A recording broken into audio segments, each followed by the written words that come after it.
अफगानिस्तान से अमेरिकी सैनिक अपने वतन तो लौट गए, लेकिन अमेरिका के लिए मिशन अफगानिस्तान आसान नहीं था। शुरुआत से लेकर अंत तक अमेरिका को कई जख्मों से गुजरना पड़ा। ये तस्वीर ज्यादा पुरानी नहीं बल्कि कल की ही है, जब काबुल एयरपोर्ट पर मौजूद अमेरिकी सैनिकों को निशाना बनाकर रॉकेट हमला किया गया था। गनीमत रही कि अमेरिकी एंटी मिसाइल डिफेंस सिस्टम ने हवा में ही रॉकेट हमले को नाकाम कर दिया। इससे 4 दिन पहले काबुल एयरपोर्ट के बाहर आईसिस खुरासान ने 2 आत्मघाती हमलों को अंजाम दिया। हमले में 13 अमेरिकी सैनिकों के साथ 100 से ज्यादा लोगों की मौत हो गई। इस आत्मघाती हमले के बाद अमेरिका ने काबुल एयरपोर्ट के पास रविवार को आईसिस खुरासान के कथित ठिकाने पर ड्रोन हमला किया था, जिसमें 3 बच्चों की मौत हुई थी। बहरहाल भारी उथल-पुथल के बीच अमेरिकी सैनिकों की वापसी के साथ अफगानिस्तान में 2 दशक की लंबी अमेरिकी जंग खत्म हो गई। ये जंग अमेरिका को बहुत महंगी पड़ी। 20 साल की इस लड़ाई में अमेरिका के करीब 2,500 सैनिक मारे गए। करीब 2,40,000 से ज्यादा अफगानियों की भी मौत हुई। मिशन अफगानिस्तान पर अमेरिकी खजाने पर $2 ट्रिलियन का भार भी पड़ा। And it was not a cheap mission. The cost was 2,461 U.S. service members and civilians killed, and more than 20,000 who were injured. यही वो खौफनाक तस्वीर है जो अफगानिस्तान में अमेरिकी फौज की एंट्री की वजह बनी।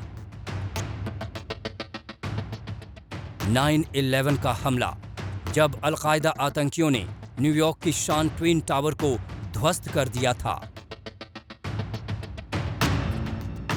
अमेरिका पर हमला करने वाले आतंकी अल-कायदा के थे और अफगानिस्तान अल-कायदा के आतंकियों का पनाहगाह था।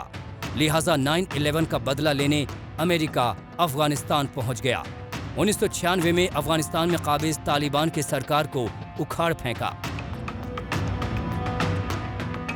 अल-कायदा से बदला पूरा करने और अफगानिस्तान के हालात कथित रूप से स्थिर करने के बाद अमेरिका ने अफगानिस्तान छोड़ने का फैसला ले लिया। अमेरिकी सैनिकों की वापसी की शुरुआत 2 जुलाई को ही शुरू हो गई थी, जब अफगानिस्तान के मुख्य मिलिट्री बेस बगराम को अमेरिका ने खाली कर दिया। बगराम मिलिट्री बेस खाली करने के बाद अफगानिस्तान से बाहर निकलने के लिए काबुल एयरपोर्ट एकमात्र खुला और सुरक्षित रास्ता रह गया था। लेकिन काबुल खाली करने की डेडलाइन आने से 17 दिन पहले ही तालिबान काबुल पर काबिज हो गया।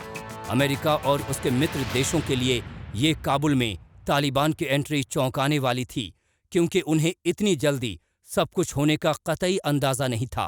फिर भी बाइडन अमेरिकी सैनिकों की वापसी पर अड़े रहे, जिसे लेकर उन्हें अभी भी गंभीर आलोचना का सामना करना पड़ रहा है।